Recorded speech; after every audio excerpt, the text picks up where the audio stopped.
जय श्री राधे। पूज्य श्री सद्गुरुदेव भगवान के चरणों में प्रणाम। पूज्य श्री सेठ जी कहते हैं, मेरी जितनी चीज़ें हैं सब भगवान की ही हैं। सच्चे मन से भगवान को संभला दो।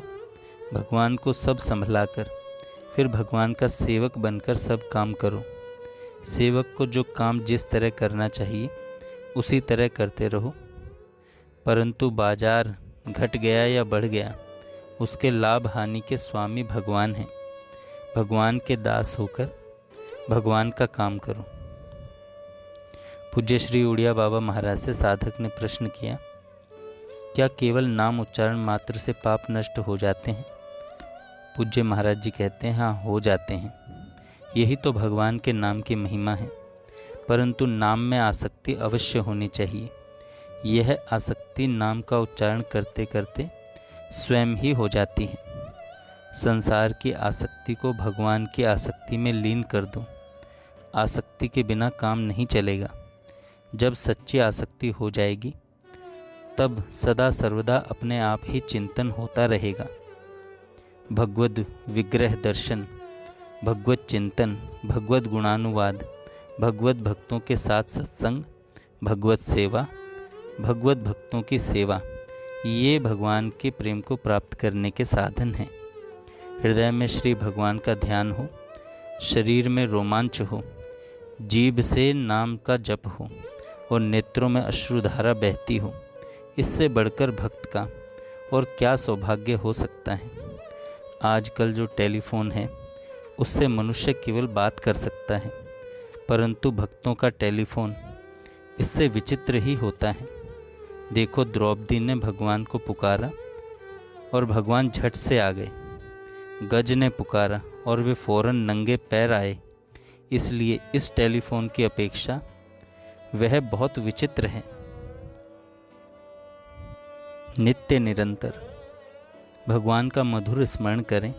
नित्य निरंतर भगवान का मधुर स्मरण करते रहना। यह निश्चय रखना कि भगवान अत्यंत कोमल स्वभाव, दीन बंधु, पतित पावन हैं। वे सहज ही दयाशील हैं। अपनी भूलों के लिए पश्चाताप करते हुए यदि उनकी दयालुता पर विश्वास करके उनके शरणापन्न हो जाएं, तो वे हमें तुरंत अपनाते हैं। वे कुछ भी दोष अपराध नहीं देखते। ये अकारण कृपालु और सहज सुहृद हैं। अतएव उनके शील स्वभाव की ओर देखकर नित्य निरंतर उनके शरणापन्न होकर रहना चाहिए। जहाँ तक बने मन से सांसारिक वासना का, इंद्रिय तृप्ति का, इच्छा का लेश भी नहीं आना चाहिए। यह बहुत बड़ी बाधा है। इससे सदा बचना चाहिए और सब कुछ भगवान के अर्पण करके उन्हीं की स्मृति में चित्त को अखंड रूप से लगाए रखना चाहिए। मन में कभी निराश, उदास एवं विषादग्रस्त नहीं होना चाहिए।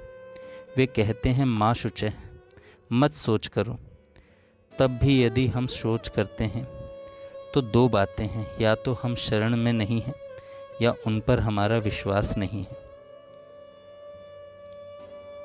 यदि हमारे हृदय में जरा भी भगवत भक्ति या भगवत प्रेम है तो भगवान किसी रूप में हमारे पास नित्य रहते ही हैं।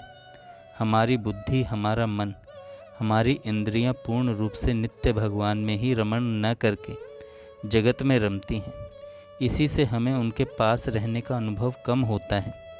पर भगवान कहते हैं, इससे हमें ऐसा ही मानना चाहिए और उनके नित्य पास रहने का विश्वास पूर्वक निश्चय करना चाहिए, चाहे वे दिखें या नहीं दिखें।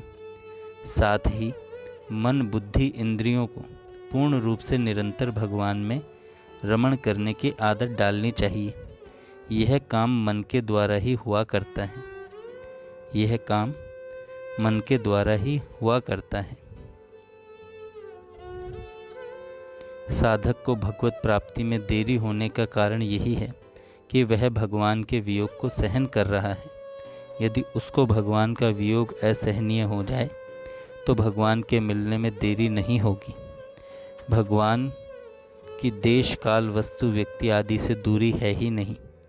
जहाँ साधक है वहाँ भगवान है ही। भक्त में उत्कंठा की कमी के कारण ही भगवान की प्राप्ति में देरी होती है। जय श्री राधे। जय श्री राधे। पूज्य श्री सद्गुरुदेव भगवान के चरणों में प्रणाम। पूज्य श्री सेठ जी कहते हैं, मेरी जितनी